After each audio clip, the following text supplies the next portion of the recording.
sebab dia rukun di dalam salat. Salah satu daripada rukun qauli yang mesti dibaca ialah suratul Fatihah. Dan pada suratul Fatihah itu ada ucapan hamdalah, memuji akan Allah Subhanahu wa taala. Di antara lain menjadi rukun di dalam khutbah. Dalam khutbah, di antara rukun khutbah ialah menyebut lafaz hamdalah. Kalau khatib tak sebut hamdalah itu, maka tidak sah khutbah. Waktu khutbah sama ada pada khutbah pertama ataupun pada khutbah yang kedua, kena sebut lafaz hamdalah. Kalau tidak disebut lafaz hamdalah, maka khutbah hari itu tidak sah. Macam baru ni berlaku di sebuah masjid, dia tidak berpesan kepada jemaah dengan ittaqullah, bertakwa kepada Allah Subhanahu wa taala pada khutbah yang kedua. Dia ittaqullah pun khutbah pertama pun kena pesan, khutbah kedua pun kena pesan, sama macam hamdalah kan.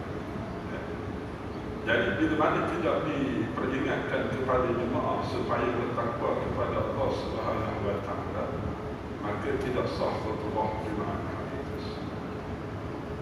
Sama ada pada khutbah Jumaat ataupun khutbah dua hari lagi. Termasuk juga khutbah gerhana dua gerhana.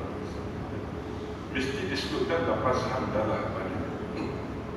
Di antara lain ada ketika mana kita berdoa kepada Allah Subhanahu wa taala untuk diangkat doa kita dan dimakbulkan oleh Allah Subhanahu wa taala. Para ulama menjelaskan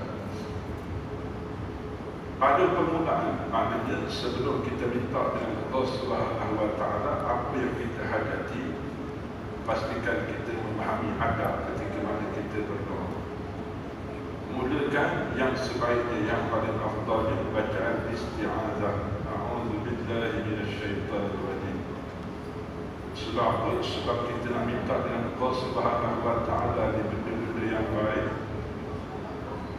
Termasuklah dalam segala ibadah kita akan ada gangguan daripada makhluk yang tak dapat dilihat dengan mata kasar. Datang bisikan-bisikan jahat ataupun bisikan-bisikan yang boleh merosakkan fokus kita ketika mana kita beribadah. Termasuklah ketika mana kita berdoa. Doa huwa al-ibadah. Doa ni kita beribadah kepada Allah Subhanahu wa taala. Jadi bila mana kita nak berdoa kepada Allah Subhanahu wa taala, mohon dengan Allah Subhanahu wa taala agar dipelihara daripada gangguan daripada makhluk yang tak dapat dilihat, yang kita namakan sebagai syaitan. Mohon perlindungan dengan Allah, membaca isti'anah. Kemudian dibacakan basmalah, bismillahirrahmanirrahim. Kemudian diikuti dengan bacaan hamdalah. Jadi adab ketika mana kita berdoa kepada Allah. Paling minimal alhamdulillah. Kalau alhamdu saja tidak tercapai. Alhamdu maknanya pujian. Pujian itu satu, mesti khusus bagi Allah Subhanahu wa taala. Itu paling minimal. Kebiasaannya kita panjang lagi, alhamdulillahirabbil alamin, panjang lagi lah. Yang keempat ialah dengan kita membaca selawat ke atas Nabi sallallahu alaihi wasallam. Selawat ke atas Nabi sallallahu alaihi wasallam. Yang ini mesti ada pada muqaddimah ketika mana kita berdoa kepada Allah Subhanahu wa taala. Isti'adah, basmalah, hamdalah dan juga selawat ke atas Nabi. Selesai daripada kita berselawat, minta apa sahaja yang kita nak minta dengan Allah Subhanahu wa taala. Cuma yang sebaiknya biarlah seraya dengan amal kita. Contoh, kadang salat sunat hajat 2 rakaat. Salat sunat tak lama 5 minit. Tapi waktu berdoa tu dekat 1 jam. Amal dia sikit tapi minta banyak. Seumpama kerja sikit tapi nak gaji banyak. Hajat ni, salat sunat hajat 2 rakaat. nak minta itu, nak minta itu, tidak salah. Sebab Allah Subhanahu Wa Taala Maha Kaya. Tapi kita sebagai hamba, biarlah selayaknya minta dengan Allah Subhanahu Wa Taala itu berdasarkan pada amal. Itu yang sebaiknya. Memang saya sebut tadi tak salah nak minta banyak, tapi lebih sikit minta banyak di hak-hak. Jadi kalau nak hajat lain, minta lagi buat solat sunat hajat lagi. Ataupun setiap kali selesai solat sunat, kita minta dengan Allah Subhanahu Wa Taala. Kemudian dah habis panjang kita minta, tak kira dah 5 minit ke 10 minit ke setengah jam ke, dah habis dah yang kita nak minta dengan Allah Subhanahu Wa Taala. Rasanya banyak tak minta. Jadi untuk tutup doa tersebut, pastikan ada selawat ke atas Nabi dan juga lafaz hamdalah. Contohnya akhir doa kita, Rabbana atina fid dunya hasanah wa fil akhirati hasanah wa qina adzabannar. Kemudian tutupnya dengan selawat pada Nabi sallallahu alaihi sayyidina Muhammad wa ala alihi wa sahbihi ajma'in. Kemudian akhir sekali dengan hamdalah walhamdulillahi rabbil alamin. Demikian. Paling minimal mesti ada hamdalah dan selawat ke atas Nabi. Kalau tidak ada yang tu, pujian bagi Allah dan selawat ke atas Nabi sallallahu alaihi wasallam, maka doa kita tidak diangkat kepada Allah Subhanahu Wa Taala. Jadi itu sebahagian daripada adab ketika mana kita berdoa kepada Allah. Nak menunjukkan kelebihan yang ada pada lafaz hamdalah tersebut. Terdapat banyak sekali hadis-hadis Nabi sallallahu alaihi wasallam yang menerangkan tentang kelebihan kalimah alhamdulillah. Cuma dengan terbatas masa ni, sebab kita nama tu sudah tazkirah, dia tak lama, tak macam kuliah. Kita akan jelaskan beberapa kelebihan menyebut alhamdulillah ini. Maknanya termasuklah selesai daripada solat, kita panggil Assalamualaikum warahmatullahi, Assalamualaikum warahmatullahi, sebutkan alhamdulillah. Sebab apa? Nikmat melaksanakan ibadat salat itu adalah nikmat yang dianugerahkan oleh Allah Subhanahu Wa Taala.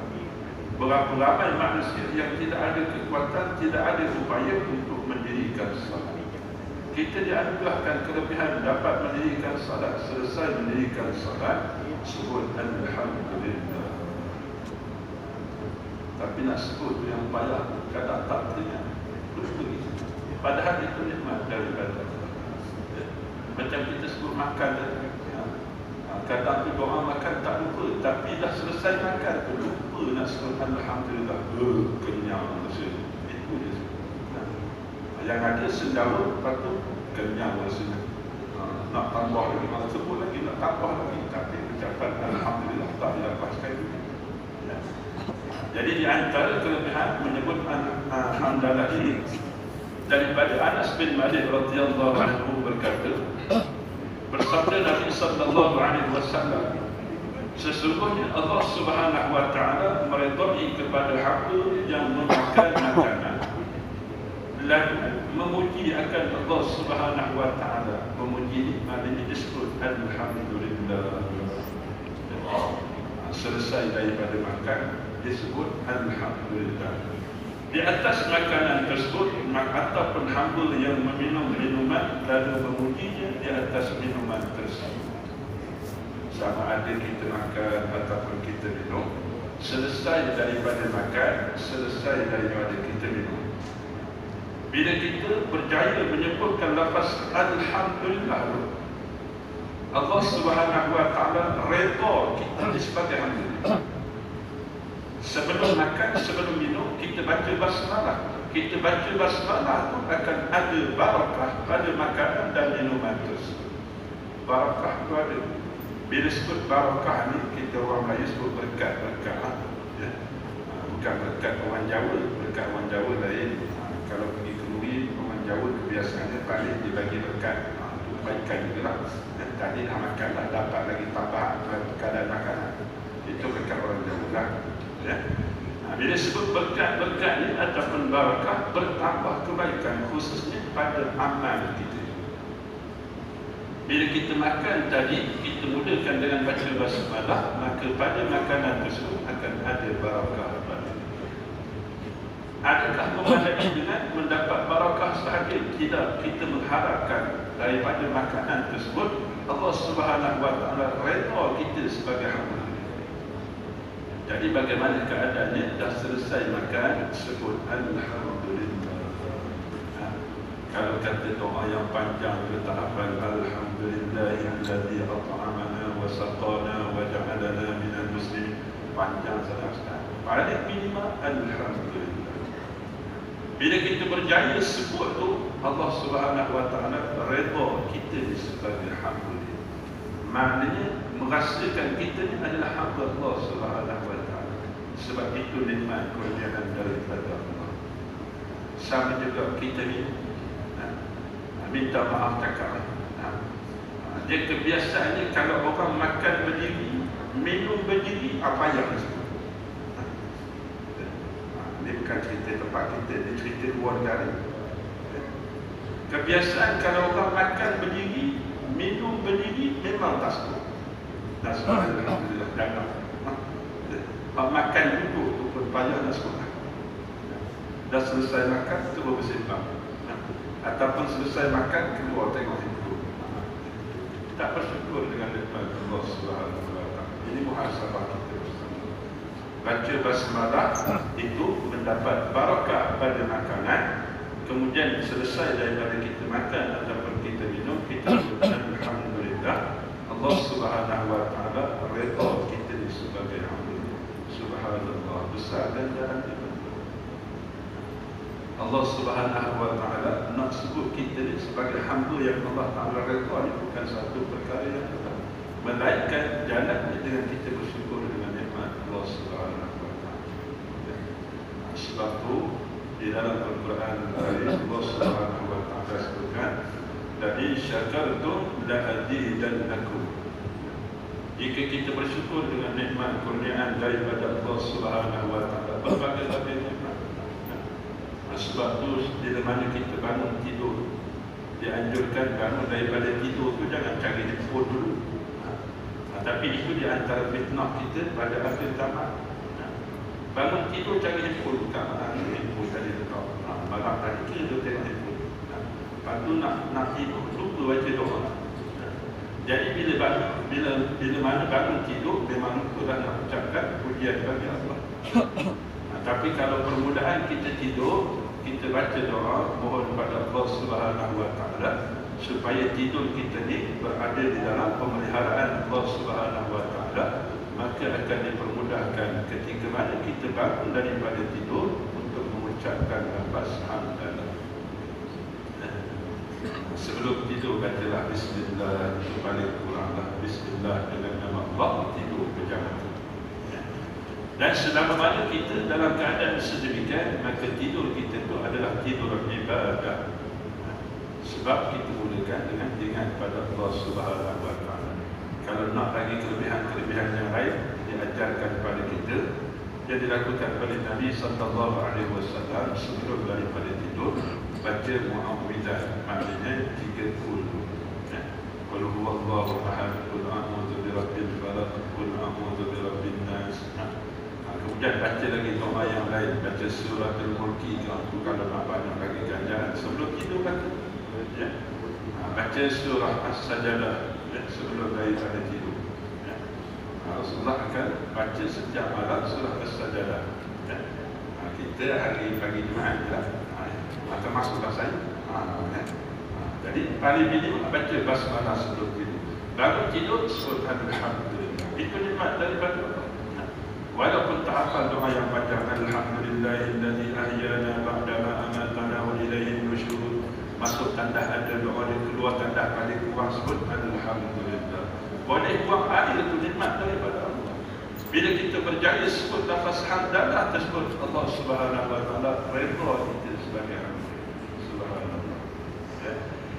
Itu sebahagian daripada kelebihan menyebut hamdalah. Jadi peringatan ini adalah peringatan untuk saya dan kita semua. Mudah-mudahan dianugerahkan oleh Allah Subhanahu wa taala kekuatan untuk kita memperbanyakkan dan juga melazimi menyebutkan alhamdulillah sebab masa terbatas. Ya. Jadi itu sebahagian daripada jelas. Kalau disebutkan oleh Imam Ghazali banyak lagi. Kelebihan kita menyebut alhamdulillah itu berbanding dengan apa yang ada kat dunia ni, segala isinya lebih besar bila mana kita berjaya menyebut alhamdulillah itu. Dan alhamdulillah ini tidak akan binasa. Sebaliknya dunia ini akan binasa. Itu juga kelebihan menyebut alhamdulillah. Sampai di dalam surga Allah Subhanahu wa taala, lafaz hamdalah ini tidak akan binasa. Itulah pujian daripada kalangan hamba Allah Subhanahu wa taala yang beriman. Itu sedikit peringatan kita bersama, mudah-mudahan ada manfaat untuk sama-sama kita amalkan. Jadi kita berhenti awal sebab ada beberapa headline. Yang pertamanya, kelas selawat marhaban dan berjanji berjalan seperti biasa pada hari Isnin 10 hari bulan 7 minggu depan. Ya. Dilaksanakan pada malam hari 9.30 malam sampai 10.30 malam. Yang keduanya, kelas pengajian Iqra' dan tajwid bagi dewasa. Ya. Diteruskan lagi setiap hari Isnin dan Selasa pada 9 pagi. Di mana tempat dia? Di ruang utama solat kita. Ya. Minggu depan pun diteruskan. Lalu itu kita stop kejaplah sebab memberi bantuan kepada program-program tertentu. Yang ketiganya, kelas pengajian tajwid pemuda pada hari Rabu.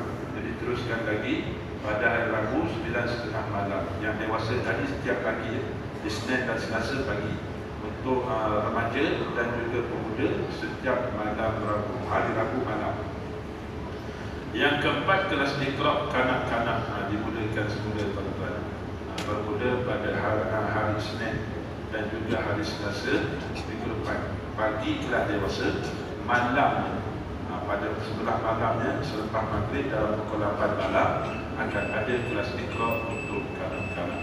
Jadi boleh perlu wawakan untuk sahabat hamdai kita, anak-anak kita, jiran-jiran kita berkaitan dengan maklumat tersebut. Mudah-mudahan ada manfaat kita bersama. Itu sahaja. Assalamualaikum warahmatullahi wabarakatuh.